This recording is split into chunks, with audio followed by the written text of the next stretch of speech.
और बड़ी खबर मिल रही है कि एनडीए की बैठक स्टार्ट हो गई है, शुरू हो गई है। प्रधानमंत्री नरेंद्र मोदी के आवास पर मीटिंग शुरू हो गई है। बेहद ही अहम ये जानकारी, आज ही सरकार बनाने की कवायद पेश की जा सकती है, का दावा पेश किया जा सकता है। एनडीए की बैठक के बाद राष्ट्रपति से मिल सकते हैं, ये सूत्र बता रहे हैं। ये बड़ी खबर इस वक्त हम आपको बता रहे हैं। और गृहमंत्री अमित शाह वहां पर पहुंच चुके हैं। मीटिंग में प्रधानमंत्री आवास पर मीटिंग एनडीए की शुरू हो गई। इन सबके बीच 6 बजे इंडिया अलायंस की भी मीटिंग है, लेकिन हम आपको ये टैली भी दिखा रहे हैं। पवन गौड़ हमारे सहयोगी फोन लाइन पर जुड़ गया। पवन, बताया जा रहा है कि मीटिंग स्टार्ट हो गई है एनडीए की, क्या अपडेट आपके पास, कौन कौन मौजूद है? देखिए, सभी जो घटक दलों के जो सहयोगी हैं एनडीए के, वो और यहाँ प्रधानमंत्री आवास पहुंच चुके हैं। चाहे नीतीश कुमार की बात करें, चंद्रबाबू नायडू की बात करें, एकनाथ शिंदे की बात करें, पवन कल्याण की बात करें, जयंत चौधरी की बात करें, अनुप्रिया पटेल की बात करें, ये तमाम जो सहयोगी जो घटक दल के लोग, जो नेता हैं एनडीए के, वो सब यहाँ प्रधानमंत्री आवास पहुंच चुके हैं। और अब से थोड़ी देर पहले प्रधानमंत्री आवास पर जो है एनडीए के घटक दलों की जो बैठक है वो शुरू हो गई है। इस बैठक का एकमात्र उद्देश्य यह है कि चुनाव के बाद में जिस तरह से परिणाम आए, उस परिणाम के बाद में एनडीए को पूर्ण बहुमत की सरकार जो है बनती हुई दिखाई दे रही है। उसके बाद में एनडीए को एकजुट दिखाना है। जिस तरह से इंडिया के तमाम नेताओं के जो बयान आ रहे हैं, कह रहे हैं, बताया जा रहा है कि शरद पवार जो है नीतीश कुमार और चंद्रबाबू नायडू से संपर्क साधने की कोशिश कर रहे हैं। कई अन्य तरह के और फॉर्मूले सामने आ रहे हैं। तो ऐसे में एनडीए एकजुट दिखे, एनडीए के तमाम नेता एक साथ दिखे, एनडीए में कोई कंफ्यूजन ना दिखे, उसके चलते ये आज की ये बैठक बुलाई गई है। और जो एनडीए की जो बैठक है, यानी कि पवन, 3 चीजें हैं यहाँ पर। सरकार बनाने का दावा भी पेश किया जा सकता है, एनालिसिस भी किया जा सकता है कि इन सीटों पर कैसे किसकी हार हुई है, साथ ही साथ एकजुटता दिखाना, यही माना जाए।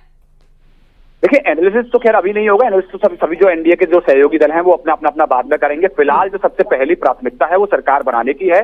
तो ऐसे में एनडीए को एक तरफ तो एकजुट बिल्कुल दिखाना है, एक साथ दिखाना है। दूसरा जो है वो जल्दी से जल्दी, क्योंकि 8 जून की तारीख आ रही है प्रधानमंत्री नरेंद्र मोदी की शपथ लेने की, तो ऐसे में एनडीए के जो तमाम सहयोगी हैं वो एक साथ आए और एक साथ आकर राष्ट्रपति को अपना समर्थन पत्र सौंपे। तो उसको लेकर आज की बैठक बुलाई गई है। कवायद यही है और साथ ही पवन, ये भी हो सकता है, मुमकिन है कि इंडिया अलायंस से भी किसी बड़े नेता से संपर्क साधा जा सके, जैसे कि दावे पेश किए जा रहे थे बड़े नेताओं की तरफ से।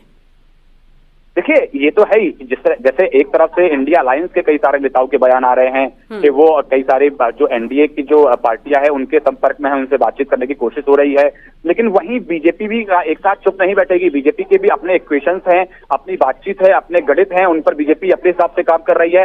हालांकि अभी वो किस दल के साथ, अन्य दलों के साथ अपने नया जो इक्वेशन तैयार कर रही है, किस तरह से उनको काम करना है, वो अभी बहुत ज्यादा सार्वजनिक नहीं है। लेकिन एक बात जरूर है, एनडीए के जो बीजेपी की अगर बात करें खास तौर पर, उनकी तरफ से खबर यही है कि अगर इंडिया गठबंधन जो है वो एनडीए को तोड़ने की कोशिश करेगा तो बीजेपी भी जो है वो उसके पास अपने इक्वेशंस हैं, अपनी बातचीत है, अपने संबंध। लेकिन आप राजनीति को बारीकी से समझते हैं, ग्राउंड जीरो पर लगातार बने रहते हैं, नंबर्स देखकर क्या लगता है और माहौल देखकर क्या लगता है, मजबूत कौन है?